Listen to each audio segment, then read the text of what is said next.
میری بیوی چھوٹے قد کی تھی، مجھے اس سے بہت چڑ تھی کیونکہ میں خوبصورت تھا اور سب اس کا مذاق اڑاتے تھے۔ جب گلی سے فقیر نے گزری اور مجھے کپڑا دے کر بولی کہ رات اپنی بیوی کے پیر پر چکنی مٹی لگا کر یہ کپڑا لگایا کر، پھر تیری بیوی لمبی اور خوبصورت ہو جائے گی، لیکن اس نے کہا کہ یہ بیوی کو نہیں پتہ چلنا چاہیے۔ میں مان گیا اور اب میں روز یہی عمل کرتا۔ اچانک مجھے بیوی خوبصورت لگنے لگی۔ جب ایک دن اس فقیرنے کو ڈھونڈتے اس کی جھونپڑی میں پہنچا تاکہ راز جان سکوں، لیکن جیسے ہی اندر قدم رکھا دنیا الٹ گئی، کیونکہ اندر میری بیوی اس فقیرنے کے ساتھ۔ میرا نام حیدر ہے۔ جب میں چھوٹا تھا میری ماں مجھے چھوڑ کر چلی گئی۔ بابا کہتے کہ وہ میرے ساتھ کبھی رہنا ہی نہیں چاہتی تھی، اس لیے کسی اور شخص کی خاطر ہمیں چھوڑ دیا۔ اس نے یہ بھی سوچا کہ تمہارا کیا ہوگا، کم از کم تمہارے لیے رک سکتی تھی، پر وہ نہیں رکی۔ بابا آنسو بہاتے اور مجھے اپنی ماں سے نفرت ہونے لگی تھی۔ جب میں تھوڑا بڑا ہوا بابا نے دوسری شادی کر لی تھی۔ میری زندگی کا دوسرا تکلیف دہ لمحہ تھا۔ میں بالکل ٹوٹ کر رہ گیا تھا۔ بابا نے کہا کہ میں تمہاری خاطر شادی کی ہے، تمہیں ماں کی ضرورت ہے۔ میں نے بابا سے کہا کہ جب میری سگی ماں نے مجھے چھوڑ دیا تو میں کیسے کسی دوسری عورت پر بھروسہ کر سکتا ہوں؟ آپ نے یہ شادی میرے لیے نہیں بلکہ اپنے لیے کی ہے۔ میں اپنی سگی ماں کو دیکھنا چاہتا تھا۔ اس گھر میں ان کی ایک بھی تصویر نہیں تھی۔ دوسری ماں جب سے گھر میں آئی تھی بابا بس اسی کی ہو کر رہ گئے تھے۔ ایک دن میری سوتیلی ماں نے مجھے کمرے میں بند کر دیا۔ میں سارا دن دروازہ کھٹکھٹاتا رہا۔ جب شام کو بابا آئے تب مجھے آ کر کہنے لگے، حیدر میں نے تمہاری ایسی تربیت تو نہیں کی ہے جو تم اپنی ماں سے بدتمیزی کرو۔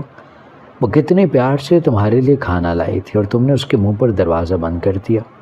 میں نے کہا کہ بابا ایسا نہیں ہوا، میں صبح سے کمرے میں بند ہوں۔ مجھے آپ کی بیوی نے کمرے میں بند کر دیا، پر بابا کو میرا یقین نہیں آیا۔ وہ اسی بات پر یقین کرتے جو ان کی بیوی کہتی۔ اور ایک دن پھپھو ہمیشہ کے لیے گھر آ گئی اور آتے ہی اپنی حکمرانی چلانے کی کوشش کی۔ جب دوسری ماں نے کہا کہ یہ گھر میرا ہے، اس گھر کی مالکن میں ہوں، بہتر ہے کچھ دن یہاں رہو اور اپنے رستے لگو۔ پھوپھی روتی بھی بابا کے پاس گئی اور نہ جانے پھر وہاں ایسا کیا ہوا جو بابا بہت غصے میں آئے اور دوسری ماں سے کہا کہ آج کے بعد آپا یہیں رہیں گی، اگر تم نے ان سے بدتمیزی کی تو اپنا سامان باندھ لینا۔ اور تب میں نے دیکھا بابا نے اپنی بیوی کو یہ سب ہاتھ کے اشارے سے کہا تھا، یعنی بابا پھپھو کو دھوکہ دے رہے تھے۔ اور دوسری ماں پیر پٹکتی بھی وہاں سے چلی گئی۔ اور جب بابا کی نظر مجھ پر پڑی تو منہ پر ہاتھ رکھ کر مجھے خاموش رہنے کا کہا تھا۔ مجھے بابا بہت کم گھر سے باہر جانے دیا کرتے تھے۔ میں عام بچوں کی طرح کھیل کود بھی نہیں سکتا تھا۔ میں اپنی زندگی سے بہت تنگ آ چکا تھا۔ کسی کو بھی مجھ سے محبت نہیں تھی، پر اتنا جان گیا تھا کہ ہر عورت دھوکے باز ہوتی ہے۔ پہلے میری ماں نے میرا خیال نہیں کیا، وہ بھی چلی گئی۔ پھر دادی، پھپھو، بابا کی دوسری بیوی سب ایک جیسی تھی، بلکہ میری زندگی میں آنے والی ہر عورت مکار اور فریب دیا کرتی تھی۔ میں نے بہت دفعہ دعا کی کہ اللہ کے آگے رویا، گڑ گڑایا کہ کاش مجھے موت آ جائے، مگر شاید موت بہت دور تھی۔ اذیتیں، تکلیفیں ہی میری قسمت میں لکھ دی گئی تھی۔ ایک 7 سال کا بچہ اسے آگے بھی کیا سوچ سکتا ہے کہ اسے وقت پر کھانا ملے، کھیل کود کے لیے ڈھیر سارا وقت اور تھک کھا کر وہ خوب سوئے، پر میری یہ حسرتیں ہی رہیں۔ پھپھو اور دوسری ماں مل کر میری زندگی کو اجیرن بنا رہی تھی۔ وہ مجھے ذہنی ٹارچر کرنے لگی۔ ایک دن میں نے دیکھا کہ پھپھو کھانے میں کچھ ملا رہی تھیں، پر وہ کوئی دوائی نہیں تھی بلکہ وہ تعویذ تھے، اور مجھے بہت افسوس ہوا۔ کیسی عورت ہے جس گھر میں کھا رہی ہے اسی کے ساتھ دھوکہ کر رہی ہے۔ ایک دن پھپھو نے مجھ سے کہا کہ حیدر ایک سچائی ہے جو تمہیں بتانا چاہتی ہوں۔ میں نے کہا کہ پھپھو وہ کیا ہے؟ مجھے کہنے لگیں کہ وقت آنے پر بتاؤں گی، پر اس سے پہلے جب تم میرے لیے کاغذ پر سائن کر دو گے پھر بتاؤں گی۔ میں نے کہا کہ پھپھو میں ابھی سائن کر دیتا ہوں، تو وہ ہنسنے لگیں، کہنے لگیں تم ابھی بہت چھوٹے ہو، جب وقت آیا تب بتاؤں گی۔ وقت گزرتا گیا۔ میں بہت شکی مزاج ہو چکا تھا، میرے سر میں درد رہنے لگا تھا، اسکول سے کالج پہنچ چکا تھا، پر کسی بھی ڈاکٹر سے مجھے آرام نہیں آیا تھا۔ پھپھو چاہتی تھی کہ میں ان کی بیٹی سے شادی کر لوں، اور پھپھو کی بیٹی ہر وقت میرے آگے پیچھے گھومتی رہتی۔ مجھے تو پہلے عورتوں سے سخت نفرت تھی، میں تو ان کو دیکھنا بھی گوارا نہیں کرتا تھا۔ میرے بابا بہت اچھے تھے، پر وہ جانتے نہیں تھے کہ ان کی پیٹھ پیچھے کیا کچھ ہو رہا ہے۔ ایک دن بہت سخت لڑائی ہوئی تو پھپھو نے کہا کہ اگر میں نے سب کچھ حیدر کو بتا دیا تو اچھا نہیں ہوگا۔ میں دروازے کے پار کھڑا یہ سب کچھ سن رہا تھا۔ بابا نے کہا کہ آپا آخر آپ ہمیں کس بات کی سزا دے رہی ہیں؟ اتنے سالوں سے آپ کو، آپ کے شوہر کو، آپ کے بچوں کو بالا ہے، آپ سے کبھی سوال جواب بھی نہیں کیا، پھر کیا ضرورت ہے آپ اپنے سگے بھائی سے دشمنی کر رہی ہیں؟ جب میں نے کہہ دیا کہ آپ کو آپ کا حق دے دوں گا تو آپ کیوں صبر نہیں کرتی؟ اس دن احساس ہوا کہ یہ سب لوگ جائیداد کے لیے لڑ رہے ہیں اور مجھے دیکھتے سب آپس میں مسکرانے لگے اور بات بدل گئی۔ میں اپنے کمرے میں چلا گیا اور دروازہ بند کر لیا۔ میری زندگی عجیب تماشا بن چکی تھی۔ کالج کی پڑھائی بھی ختم ہونے والی تھی جب ایک رات مجھے راستے میں ایک لڑکی ملی۔ اس نے مجھ سے کہا کہ آپ مجھے بچا لیں۔ وہ دلہن کے لباس میں تھی۔ میں نے اس کی مدد کرنے کا سوچا۔ اس لڑکی نے بتایا کہ مجھے میری ماں نے گھر سے بھگایا کیونکہ میرا ستیلا باپ پیسوں کے لالچ میں بڑی عمر کے شخص کے ساتھ میری شادی کر رہا تھا۔ وہ اچھا انسان نہیں ہے۔ اس نے اپنی ایک بیوی کو مار دیا ہے اور اس کی پہلے بھی 2 بیویاں ہیں۔ وہ مجھ سے مدد مانگ رہی تھی اور میں اسے لے کر اپنے ایک دوست کے گھر چلا گیا اور اسے ساری بات بتائی۔ تو اس نے کہا کہ میں اس لڑکی کو پناہ نہیں دے سکتا کیونکہ گھر میں اور کوئی بھی عورت نہیں ہے، اور اس نے کہا کہ ہو سکتا ہے یہ لڑکی جھوٹ بول رہی ہو، پر اسے دیکھ کر پہلی بار لگا کہ وہ سچ بول رہی ہے۔ وہ روئی جا رہی تھی، اس کے ہاتھ پر زخم کے نشان بھی تھا۔ میں پھر کچھ سوچتے ہوئے اسے گھر لے آیا۔ میرے گھر میں عورتیں ہیں، چلو جتنے دن اس لڑکی نے رہنا وہ رہ لے گی۔ پر جیسے ہی میں گھر پہنچا تو ایک تماشا کھڑا ہو گیا۔ کوئی بھی میری بات نہیں سن رہا تھا۔ دوسری ماں کہہ رہی تھی دیکھ لیا اپنے بیٹے کو، آدھی رات کو کسی کی بیٹی کو بھگا کر لے آیا ہے۔ اور پھپھو نے کہا کہ حیدر تم نے یہ کیا کر دیا، میرے خوابوں پر پانی پھیر دیا۔ اور بابا، انہوں نے پہلی بار مجھے تھپڑ مارا۔ کہنے لگے کہ کیا کمی رہ گئی تھی میری تربیت میں جو مجھے بتائے بغیر شادی کر لی؟ اب اس لڑکی کو طلاق دے دو اور گھر سے دفع کرو۔ میں نے پہلے سوچا کہ سب کچھ ان کو بتا دیتا ہوں، پھر سوچا اچھا ہے ان مطلبی لوگوں سے جان چھوٹ جائے گی، اچھا موقع ہے۔ میں نے بابا سے کہہ دیا کہ میں اس لڑکی سے محبت کرتا ہوں۔ وہ لڑکی بھی حیرت سے مجھے دیکھ رہی تھی۔ میں نے بابا سے کہا کہ میں آپ کو بتانے والا تھا، پر اس لڑکی کے باپ کی ڈیتھ ہوگی اور مرنے سے پہلے وہ اپنی بیٹی کو مجھے سونپ گیا، اور میں اس کا ہاتھ پکڑ کر اپنے کمرے میں چلا گیا اور اس سے کہا کہ جو کچھ ہوا وہ سب جھوٹ تھا۔ میں اپنی پھپھو کی بیٹی سے کسی صورت شادی نہیں کرنا چاہتا، مجھے عورت ذات سے ہی نفرت ہے۔ تم نے بھی یتیمی کی زندگی جی ہے، تمہیں میرے دکھ اور میری تکلیف کا احساس تو ہوگا۔ آپ چاہو تو تم مجھ سے شادی کر سکتی ہو، ہم صبح جا کر نکاح کر لیں گے، پر تم صرف میری بیوی ہی ہوگی۔ میرے دل میں کوئی محبت، کوئی جذبات نہیں ہوں گے تمہارے لیے۔ میں بس اپنوں کے ہاتھوں کٹ پتلی نہیں بننا چاہتا۔ گھر والوں نے مجھ سے بات کرنا چھوڑ دی اور میری طبیعت پہلے سے بھی زیادہ خراب ہو گئی۔ مجھے سب بدصورت لگنے لگے تھے، اور جس لڑکی فاطمہ کو لایا تھا اس سے نکاح کر چکا تھا۔ سب کو یہ لگتا کہ میری پسند کی شادی ہے، جبکہ ایسا نہیں تھا۔ میں نے فاطمہ سے نکاح اس لیے کیا تھا کیونکہ ایک دن میں پھپھو اور اس کی بیٹی کی باتیں سن چکا تھا۔ میری کزن کہہ رہی تھی کہ ماں اگر حیدر مجھ سے شادی کے لیے راضی نہ ہوا تو کیا کرو گی، اور تب میری پھپھو نے اس کا کچھ ایسا کرنے کو کہا جس سے میں سب کی نظروں میں گر جاتا اور مجبور ہو کر اسے شادی بھی کر لیتا۔ اور ان سے پہلے میں نے فاطمہ سے سچ میں نکاح کر لیا تھا۔ یہ الگ بات ہے کہ شادی کے بعد بھی میرے دل سے خوف دور نہیں ہوا تھا۔ فاطمہ میرے ساتھ دوسری عورتوں کی طرح لڑائی جھگڑا نہیں کرتی تھی، میرا ہر کام اپنے ہاتھوں سے کرتی، حالانکہ نوکر چاکر سب موجود تھے، لیکن اس کے باوجود مجھے فاطمہ پر یقین نہیں تھا۔ میں چھپ چھپ کر اس کا پیچھا کرتا، اس کا موبائل فون چیک کرتا، میں یہ سب کام غیر محسوس طریقے سے کرتا تھا۔ مجھے شک نہیں، پورا یقین تھا کہ فاطمہ بھی میری ماں کی جیسے نکلے گی، وہ بھی مجھے کسی اور کی خاطر چھوڑ دے گی۔ کبھی کبھی مجھے لگتا ہے کہ میرے دماغ کی رگیں پھٹ جائیں گی۔ میرے بچپن نے میرے نفسیات ناقابل یقین اثرات مرتب کیے تھے۔ میں کسی بھی صورت نارمل سوچ رکھنے والا انسان نہیں تھا۔ اس کی قصوروار میری ماں تھی جو مجھے چھوڑ کر چلی گئی تھی۔ کبھی کبھی میں سوچتا کہ کیا واقعی ایسا ہوتا ہے؟ ان سوالوں کے جواب مجھے آنے والے سالوں میں ملے تھے، اور تب جانا کہ میں تو بہت خسارے میں رہا۔ وقت گزرتا گیا، تب اپنی بیوی کو غور سے دیکھنا شروع کیا تو احساس ہوا کہ میری بیوی تو چھوٹے قد کی تھی اور دن بدن بدصورت لگنے لگی۔ ہم نے ابھی تک ایک دوسرے کو قبول نہیں کیا تھا اور نہ میں نے اس کی بیوی کا درجہ دیا تھا، اور وہ جب چپ چاپ میرا کام کرتی، مجھ سے کسی چیز کی کوئی ڈیمانڈ نہ کی اور ایک کونے میں پڑی رہتی۔ جب ایک دن اجانے ایسا کیا ہوا کہ میری پھپھو کی موت ہوگی اور میری بیوی بہت گھبرائی ہوئی تھی۔ میں نے اس سے پوچھا کیا ہوا تو کہنے لگی کچھ نہیں، بس پھپھو کو دیکھ کر ڈر گئی۔ پھپھو کی موت کی سمجھ نہیں آئی تھی اور پھوپھا نے کہا کہ میری جوان بیٹی کا کیا ہوگا، حیدر کی دوسری شادی کر دو۔ بابا نے کہا کہ بہت ہو گیا، اب آپ لوگ اپنے گھر چلے جائیں، اتنے سالوں سے یہیں پڑے ہیں، اب تو میری بہن بھی نہیں رہی، پھر کیا تک بندی ہے آپ لوگوں کی یہاں رہنے کی؟ اور وہ لوگ چلے گئے۔ میری پڑھائی مکمل ہوئے بھی کافی عرصہ ہو گیا تھا۔ بابا نے کہا کہ ہائر اسٹڈیز کے لیے باہر چلے جاؤ، پر میں نہیں گیا۔ بابا سے کہا کہ میں اپنا بزنس سنبھالوں گا، تو بابا نے کہا کہ ابھی تمہاری عمر ہی کیا ہے، نئی شادی ہے، جا کر انجوائے کرو۔ ویسے تمہیں دیکھ کر مجھے تو تمہاری پسند پر حیرت ہوتی ہے، تمہیں ہو کیا گیا ہے؟ ایک قریب کی بیٹی کو بیوی بنا لیا۔ اگر سب کچھ ہمدردی میں کیا ہے تو میری مانو اس کو چھوڑ دو اور کسی اچھی جگہ شادی کر لو۔ کل کو لوگ کیا کہیں گے کہ حیدر منیر کی بیوی ایک عجوبہ ہے؟ اور مجھے بابا کی بات سن کر شدید شرمندگی ہوئی۔ میری بیوی یہ سب باتیں سن رہی تھی اور کمرے میں جا کر رونے لگی۔ اس نے مجھ سے کہا کہ میں نے آج تک کبھی آپ سے کچھ نہیں مانگا، آپ نے دوسری شادی کرنی ہے کر لے، پر مجھے مت چھوڑے، میرا آپ کے سوا کوئی بھی نہیں ہے۔ وہ میرے پیر پکڑ کر بیٹھ گئی اور تب مجھے احساس ہوا کبھی میں بھی ایسے ہی رویا کرتا تھا۔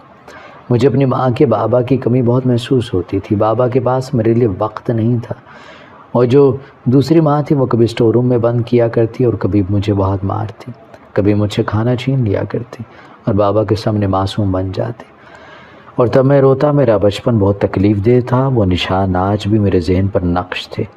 اور اب میری بیوی مجھ سے بھیک مانگ رہی تھی اور میں نے اسے کہا تھا کہ میں کبھی بھی دوسری شادی نہیں کروں گا اور نہ تمہیں اس گھر سے نکالوں گا۔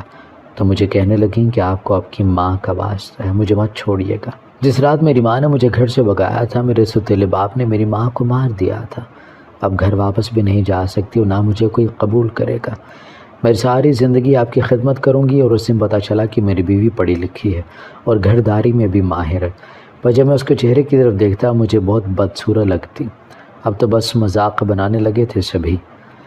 دن ایسے ہی گزرتے گئے۔ بابا مجھے ابھی آفس نہیں آنے دے رہے تھے۔ اب تو ہر روز میری بیوی بھی گھر سے باہر جانے لگی۔ مجھے اس پر شک ہوا، آخر کہاں جاتی ہے، پر میں نے یہ سوچ کر نظر انداز کر دیا کہ اس چھوٹے قد اور بدصورت کو کون اپنائے گا۔ حالانکہ وہ میری بہت خدمت کرتی تھی، پر وہ مجھ سے کہتی کہ آپ کے بابا اچھے انسان نہیں ہیں، اور مجھے اس پر غصہ آ گیا۔ میں نے کہا کہ میرے پاس صرف میرے بابا ہیں جو مجھ سے محبت کرتے ہیں، اور تم عورت، تم میرے اور بابا کے درمیان غلط فہمی ڈال کر مجھے میرے باپ سے دور کر دینا چاہتی ہو۔ تو وہ کہنے لگیں کہ آپ میری پوری بات تو سن لیں، پر میں غصے سے گھر سے نکل گیا۔ سڑکوں پر آوارہ گردی کر رہا اور سوچتا رہا کہ میں نے اس عورت سے شادی کیوں کی۔ میری بیوی چھوٹے قد کی تھی، مجھے اس سے بہت چڑ تھی کیونکہ میں خوبصورت تھا اور سب اس کا مذاق اڑاتے تھے۔ جب گلی سے فقیرنی گزری اور مجھے کپڑا دے کر بولی کہ رات اپنی بیوی کے پیر پر چکنی مٹی لگا کر یہ کپڑا لگایا کر، پھر تیری بیوی لمبی اور خوبصورت ہو جائے گی، لیکن اس نے کہا کہ یہ بیوی کو نہیں پتہ چلنا چاہیے۔ میں مان گیا اور میں اب روز یہی عمل کرتا۔ اچانک مجھے بیوی خوبصورت لگنے لگی تھی۔ جب ایک دن اس فقیرنی کو ڈھونڈتے اس کی جھونپڑی میں پہنچا تاکہ راز جان سکوں، لیکن جیسے ہی اندر قدم رکھا دنیا الٹ گئی، کیونکہ اندر میری بیوی اس فقیرنی کے ساتھ بیٹھی رو رہی تھی اور مجھے دیکھتے کھڑی ہو گئی۔ کہنے لگی آپ یہاں کیا لینے آئے ہیں؟ اور وہ فقیرنی مجھے بہت محبت بھری نظروں سے دیکھ رہی تھی۔ میں نے کہا کہ آپ دونوں ملی ہوئی تھیں۔ بابا سچ کہتے ہیں کہ عورتیں مکار ہوتی ہیں، فریب کرتی ہیں۔ آپ مجھے بیوقوف بنا رہی ہیں۔ اور اپنی بیوی سے کہا کہ تمہیں میں نے چھوڑا ہے صرف اس لیے کیونکہ تم نے مجھے میری ماں کا واسطہ دے دیا تھا، اس ماں کا جس سے مجھے شدید نفرت تھی، پھر بھی تمہیں برداشت کیا۔ پر اب پتہ چلا کہ تم دونوں مل کے مجھے لوٹ رہی تھیں، اور کیا پتہ مجھے جان سے بھی مار دیتی۔ میں وہاں سے نکلنے لگا تھا جب اس بوڑھی اور فقیرنی عورت نے مجھ سے کہا کہ آج تک کبھی کسی نے تمہیں تمہاری ماں کے بارے میں نہیں بتایا، پر میں جانتی ہوں کہ تمہاری ماں کون تھی اور کیسی نظر آتی تھی۔ تب اس کی بات نے میرا قدم جکڑ لیا تھا۔ میں نے کہا کہ آپ جھوٹ بول رہی ہیں۔ تو اس بوڑھی فقیرنی نے کہا کہ مجھے جھوٹ بول کر کیا ملے گا، اور تب میں ان کے پاس زمین پر بیٹھ گیا۔ اس فقیرنی نے بتایا کہ میں یا تمہاری بیوی تم پر جادو نہیں کرتی، بلکہ تم پر جادو تھا جس کو ہم ختم کر رہے تھے۔ تمہاری بیوی چھوٹے قد کی ضرور ہے پر بدصورت نہیں ہے، صرف تم پر جادو ہونے کی وجہ سے وہ تمہیں بدصورت دکھائی دیتی ہے، اور تمہارے سر کا درد اور تمہارا جسم جکڑا رہنا اور رات کو ڈر کر بیٹھ جاتا، یہ سب نفسیات کی وجہ سے نہیں تھا بلکہ جادو کے اثر کی وجہ سے تھا۔ تمہیں دنیا کی کوئی بھی عورت خوبصورت نہیں لگ سکتی۔ تمہاری پھپھو نے تمہاری ستیلی ماں کے ساتھ مل کر تم پر عمل کروانا شروع کر دیا تاکہ تم بستر سے لگ جاؤ۔ اکثر وہ تمہیں ذہنی ٹارچر بھی کرتی ہیں تاکہ تم ذہنی مریض بن جاؤ اور پھر ساری جائیداد تمہارے نام ہو جائے۔ پر جب پتہ چلا اگر تم نے شادی کر لی تو اس کے بعد سب کچھ تمہارا اور تمہاری بیوی کے نام آٹومیٹک ہو جائے گا۔ وہ چاہتے تھے تم کبھی شادی نہ کرو، پر تم نے فاطمہ پر ترس کھا کر شادی کر لی۔ تم پر جادو ویسے کا ویسا قائم رہا کیونکہ تمہاری پھپھو کی موت ہو گئی اور تمہاری ستیلی ماں وہ اپنے عیاشیوں میں کھو گئی، اور تمہارا باپ اس نے اپنی مرضی سے تیسری شادی بھی کر رکھی ہے۔ وہ شروع سے عیاش شخص تھا، اسے سوائے دولت کے اور اپنی عیاشی کا کچھ بھی نہیں چاہیے تھا۔ تمہاری ماں اپنے ماں باپ کی اکلوتی اور امیر خاندان سے تعلق رکھتی تھی، تمہارا باپ دن رات اس کے گھر کے چکر لگاتا، کبھی اس کو گفٹس بھیجا کرتا۔ اس نے بہت کوشش کی اور آخر تمہاری ماں اس سے محبت کرنے لگی، کیونکہ ایک دن تمہارے باپ نے تمہاری ماں سے کہا کہ وہ اس کے بغیر مر جائے گا اور خودکشی کرنے کی کوشش بھی کی۔ اس بات پر تمہاری ماں پگھل گئی، کیونکہ کوئی کسی سے اس قدر محبت کیسے کر سکتا ہے کہ اپنی جان تک بھی دے سکتا ہے، مگر تمہارے باپ نے یہ کیا۔ ایک عورت کو محبت کے علاوہ چاہیے بھی کیا ہوتا ہے؟ تمہارے ننیال والوں نے بہت سمجھایا تمہاری ماں کو وہ شخص پر اعتبار نہ کرے، پر کہتے ہیں کہ محبت اندھی ہوتی ہے۔ تمہارے ننیال والے مجبور ہو گئے کیونکہ اکلوتی بیٹی تھی، اور شادی کے بعد وہ شخص گھر داماد بن کر رہنے لگا، اور اس بات پر تمہارے نانا بھی خوش ہو گئے اور آہستہ آہستہ ان کے کاروبار کو دیکھنے لگے۔ اور ایک دن تمہاری ماں کو پتہ چلا کہ تمہارا باپ کسی اور لڑکی کے ساتھ افیئر چلا رہا ہے، اور تبھی اس نے تمہاری ماں کی آنکھوں میں دھول جھونک دی۔ تمہارا باپ اس کی بہن سب مل کر پلاننگ کر رہے تھے، جس کو تمہاری نانی نے سن لیا، پر اس سے پہلے کسی کو بتا دی ان کی موت ہو گئی، اور اچانک موت کی وجہ سے کسی کو پتہ نہیں چل سکا۔ اب تمہاری نانی کی وفات کو کچھ ہی دن گزرے جب تمہارے باپ نے تمہاری ماں سے کہا کہ اسے کچھ پیسوں کی ضرورت ہے، اگر وہ چیک سائن کر دے تو میرا مسئلہ حل ہو سکتا ہے۔ تمہاری نانا نے یہ بات سن لی۔ اس نے اپنی بیٹی سے کہا کہ سب کچھ تم دونوں کا ہی تو ہے، میں سوچ رہا ہوں کہ سب کچھ تم دونوں کے نام کر دو۔ منیر نے سب کچھ سنبھالا ہوا ہے، کل کو بچے ہوں گے، ذمہ داریاں بھی بڑھ جائیں گی، آخر کب تک وہ تم سے چیک سائن کرواتا رہے گا؟ تو تمہاری ماں نے کہا کہ بابا ابھی ماں کو گئے کچھ ہی دن ہوئے ہیں، ہم اس پر بات کریں گے۔ تمہاری ماں کو تمہارے باپ پر شک ہو گیا تھا، جس کی وجہ سے اس نے بات کو ٹال دیا۔ تمہارے باپ کے دن رات بے چینی میں گزرے، ان کا پلان فیل ہو چکا تھا، اور جب تمہارے نانا ابو کو پتہ چلا کہ ان کی بیٹی کے ساتھ دھوکہ ہوا ہے تو انہوں نے تمہارے باپ سے بات کرنا چاہی، پر اس میں گاڑی کی بریکس فیل ہونے کی وجہ سے وہ بھی اس دنیا سے چلے گئے۔ تب تم پیدا ہونے والے تھے۔ تمہاری ماں اپنے ہاتھوں کو دیکھتی رہا کرتی تھی، کیونکہ وہ جان چکی تھی کہ اس کے ماں باپ کو اسی کے شوہر نے مارا ہے۔ وہ ڈر گئی تھیں اور جلد اس شخص سے آزادی چاہتی تھی۔ جب تم پیدا ہوئے تو تمہارے باپ نے تمہاری ماں کو مار دیا اور بچے کو لے کر وہاں سے بھاگ آیا۔ وہ شہر چھوڑ دیا اور ہمیشہ کے لیے یہاں آ کر بس گیا، پر تب اسے پتہ چلا کہ سب کچھ اس کے بیٹے کے نام پر ہے، تو وہ تمہارے جوان ہونے کا انتظار کرنے لگا، پر وہ بھول گیا تھا کہ جس عورت کو اس نے مارا ہے وہ بچ چکی تھی اور کوما میں تھی۔ جب کافی سالوں بعد اس کو ہوش آیا تو چل پھر نہیں سکتی تھی، اور جب کچھ عرصے بعد چلنے لگیں تب اپنے گھر گئی تو پتہ چلا اس کا شوہر سب کچھ بیچ کر وہاں سے کہیں اور چلا گیا۔ تمہاری ماں در در کی ٹھوکریں کھانے لگی، تمہیں تلاش کر رہی تھی، پھر اس کے دل کو چین آ گیا۔ وہ فقیرنی عورت سب کچھ بتا کر خاموش ہو گئی۔ میں اپنے باپ کی حقیقت جان گیا تھا، وہ مجھ سے جھوٹ بولتے رہے، اور میں نے فقیرنی سے پوچھا آپ یہ سب کیسے جانتے ہیں؟ تو وہ مجھے کہنے لگیں کیونکہ وہ بدنصیب ماں میں ہی ہوں، اور مجھے گلے لگا کر رونے لگی تھی۔ میں نے زندگی میں اگر اپنے لیے کسی کی آنکھوں میں محبت دیکھی اور محسوس کی تھی، وہ ان دھندلی اور کمزور نظر آنے والی آنکھوں میں دیکھی تھی۔ میری بلائیں لیتے لیتے وہ آنکھیں تھک نہیں رہی تھی، اور میری بیوی سب کچھ پہلے سے ہی جان چکی تھی۔ پھپھو کو بابا نے مارا تھا کیونکہ وہ سب کچھ مجھے بتانے والی تھی، اور میری بیوی نے بابا کو پھپھو کا قتل کرتے دیکھ لیا تھا۔ ہر انسان کو اس کے کیے کی سزا مل کر رہتی ہے۔ میری بیوی روتے ہوئے جب گھر سے باہر نکلی تو اسے وہ بوڑھی فقیرنی ملی، اس کو کھانا دیا اور اس کے پاس بیٹھ کر اسے سب کچھ بتانے لگی۔ تب وہ فقیرنی جان گئی تھی کہ جس بیٹے کو وہ ڈھونڈ رہی ہے وہ میں ہوں، پر جب اسے پتہ چلا کہ میں نفرت کرتا ہوں اپنی ماں سے تو میرا انتظار کرنے لگی۔ میرے باپ نے ہمیشہ میرے دل میں عورت ذات کے لیے نفرت پیدا کی تھی، اور خود 3 شادیاں کر رکھی تھیں، اور جس دن میں اپنی ماں کو لے کر گھر گیا تو بابا نے مجھ سے کہا کہ یہ عورت جھوٹ بولتی ہے، اس کا یقین مت کرنا، یہ خود چھوڑ کر تمہیں گئی تھی۔ پر جب ماں نے سارے ثبوت اس کے سامنے رکھے تو بابا لڑکھڑا کر گر گئے اور میری ماں سے معافیاں مانگنے لگے۔ میں نے کہا کہ بابا آج سے یہ سب کچھ آپ کا ہے، بس آپ کا بیٹا اب آپ کا نہیں رہا۔ میں ہمیشہ کے لیے اس گھر سے نکل آیا تھا اور اپنی ماں اور بیوی کے ساتھ رہنے لگا تھا۔ میں ایک بینک میں جاب کرنے لگا تھا اور میری بیوی مجھے اس سے محبت ہو چکی تھی۔ وہ بہت خوبصورت تھی، بس قد چھوٹا تھا، پر اس کی خوبیاں اس کی خامی پر حاوی تھی۔ میرے 2 بچے ہیں اور میری ماں مجھ سے بہت محبت کرتی ہے۔ میں دن رات اپنی ماں کی خدمت کرتا ہوں اور وہ مجھے دعائیں دیا کرتی ہے، اور میرا باپ اسے فالج ہو چکا ہے۔ انسان جس دولت کے پیچھے بھاگتا، جس کی خاطر بے گناہ لوگوں کی جان لیتا ہے، وہ یہ کیوں بھول جاتا ہے کہ جب اس کی پکڑ ہوگی تو وہ بہت سخت ہوگی۔ سب کچھ یہیں پر رہ جائے گا، اگر ساتھ جائے گا وہ صرف اعمال ہوں گے۔ اس لیے بہتر ہے عارضی دنیا کی خاطر اپنی آخرت کو خراب مت کریں۔